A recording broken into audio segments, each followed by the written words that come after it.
My name is Stephen Whiting. I teach music history at the University of Michigan, which is where I met Jeannette Fang a few years ago. It is my great pleasure to introduce this virtual performance of Ludwig van Beethoven's Trio in B-flat major for piano, violin, and cello, Opus 97. This trio is nicknamed the Archduke Trio because of its dedication to Beethoven's generous patron and composition pupil, Archduke Rudolph, the youngest member of the Austrian imperial family. Of course, Beethoven also wrote several Archduke sonatas, 2 Archduke piano concertos, and an Archduke solemn mass.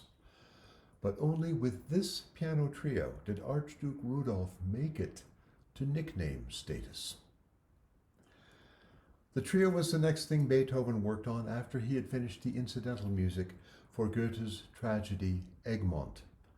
Beethoven's autograph survives, and he even wrote down the dates upon which he started and ended work on this autograph. 3 March and 26 March 1811. I imagine that those were 3 very full weeks. The earliest known performance was just a couple months later, on the 2nd of June 1811, at a private soiree in the garden of another of Beethoven's patrons, Prince Lobkowitz.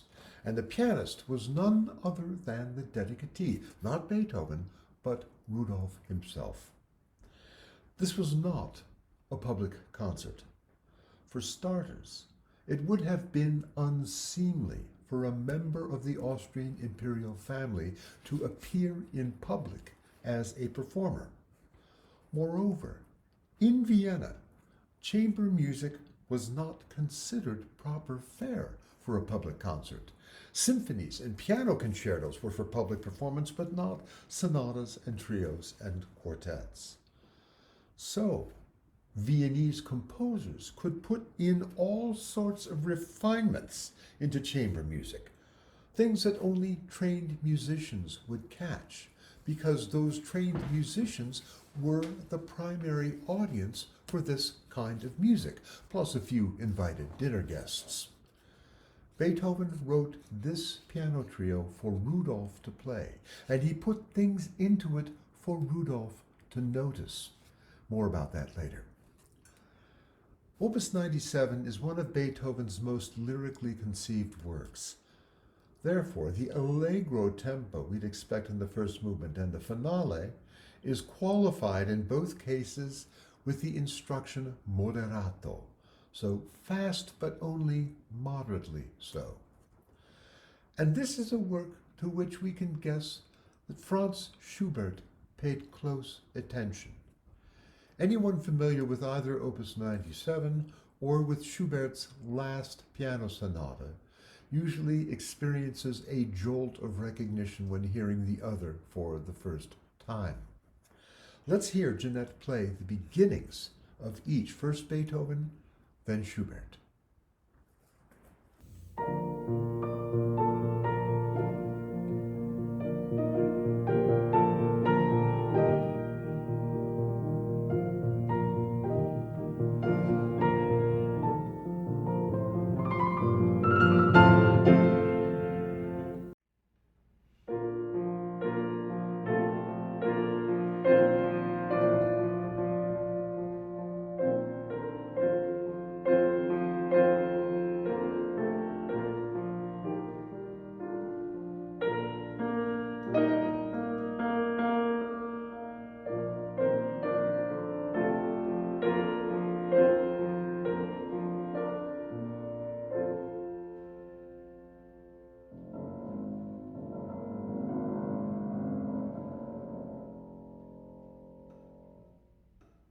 Other piano trios by Beethoven figuratively grab us by the collar and command attention.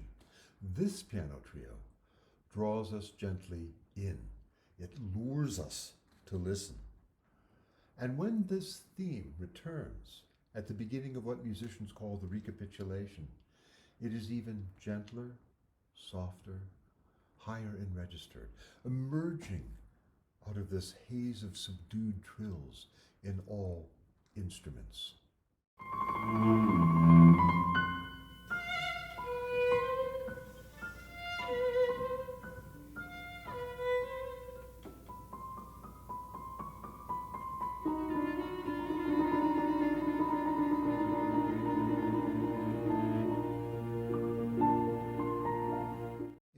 work by Beethoven. The beginning of the recapitulation, that is, the return about 2/3 of the way through of the first theme in the original key. This is a moment of high drama. Think of the first movement of the Fifth Symphony or the Ninth.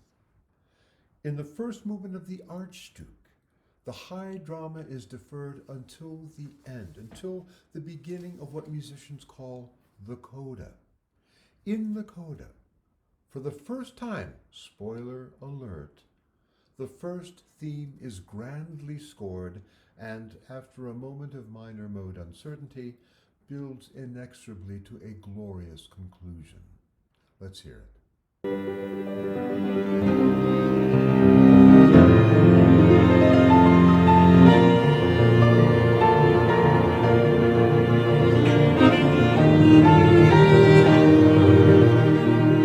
Okay, we've heard the first theme 3 times now. What about the second theme? Here's what it sounds like.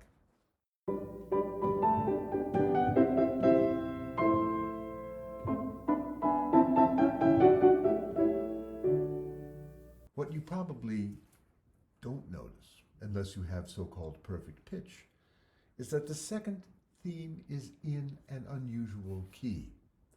In Beethoven's day, if a piece began in B-flat major, the next big thematic landmark would be in F major, a key 5 notes away.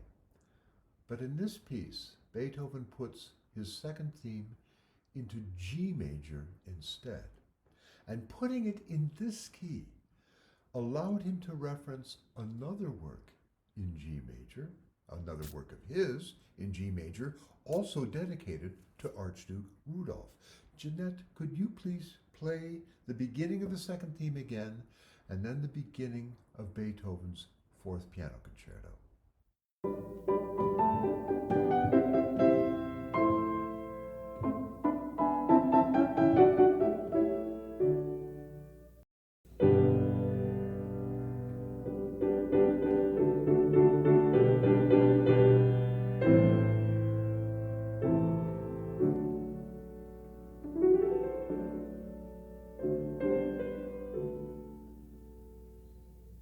Remember that Beethoven wrote the Archduke with Rudolph in mind as the pianist. The similarity between these two themes takes on the character of a personal message from Beethoven to his dedicatee, patron, pupil, and friend. And it reminds us that with Beethoven, there's always more than might immediately meet the eye or strike the ear. That's why we're still playing him. Enjoy.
The very first Archduke weekend took place on February 26th, 1983, at the Homestead Resort in Hot Springs, Virginia. And in those early years, the tradition followed that it was a winter weekend and held at the Homestead. And I was told that the winter weekend was chosen so that our patrons or our concert goers could have something musical during the winter time, because back in those days, Garth Newel did not have year-round concerts. It was only a summer season. Our first Archduke weekend was in 1988. At that time, it was a formal affair, and it was held at the Homestead. I always get asked, why are you the only one wearing a tuxedo? It's my homage to Luca and Arlene DeCecco, founders of Garth Newel and of the Archduke Weekend from many, many years ago. We're grateful to the Garth Newel musicians for the creativity they've used to enable us to hear the Archduke Trio from our homes. Mary Ann and I first started coming to Garth Newel in the summer of 1988, and our first Archduke weekend was 1990 or 91. The Archduke dinner and brunch and concerts were held at the Homestead at the time. The resident ensemble back then was Arlene and Luca DeCecco and Paul Nitsch. But I remember that the violinist in the Archduke wasn't Arlene. It was Nick Danielson, a violinist with the Orpheus Chamber Orchestra visiting from New York. This was about when I started to realize that the scope of Garth Newel went well beyond the artistry of the resident trio alone. Over the past 47 years, it has included literally hundreds of the resident artists' friends and colleagues from around the world. So as we're sipping a glass of champagne at home and enjoying the Archduke Trio at a safe distance, Mary Ann and I are looking forward to the return of the scope and diversity of Garth Newel live in Herder Hall. And all our friends. Cheers, everybody. This is a reminiscence from Sara Lu Snyder. I can't remember exactly when the first Archduke event began, but it was in the early 80s. I do remember that it was a really lovely black tie affair at the Homestead with an outstanding multi-course dinner and glorious music. The evening was well attended, as were the next 3 years when the Archduke continued to be held at the hotel. I think Jim and I brought Bernice Ford from Clifton Forge with us, as we did many times later. She loved anything that was going on at Garth Newel. Those early days of the Archduke special concert later changed to a weekend of concerts, ending with the Archduke Trio and bringing more and more music lovers to Garth Newel. Thank you so much, Sara Lu. Hi everyone, Shawn Puller, the director of the Garth Newel Music Center. I remember early with Archduke, I think it was honestly the first time I visited Garth Newel. My ex was to play a concert, and I'm almost positive it was Archduke weekend. It was my first introduction to Garth Newel. I remember trying to surprise everyone. I just showed up in the middle of the week, and I remember the next the next morning, because I arrived late at night. The next morning, I woke up and I looked out at this amazing place, and I just couldn't even believe it existed. So I was treated to an extraordinary concert. I got to meet Luca and Arlene. Had one of the most amazing conversations with Luca, just about music and thinking about music, and it was a life-changing moment for me. So yeah, it was really quite extraordinary. So here I am, over 20 years later. Garth Newel is such an amazing place with amazing people, and we all figure it out. So I hope everyone enjoys the Archduke weekend. A little bit different this year, but you're still in our hearts, and we still love you and can't wait until we get to welcome you back. Bye-bye. Everyone, thanks for watching. We've got a lot of great videos planned for you guys, so please subscribe to our channel for all of our new content. Thank you.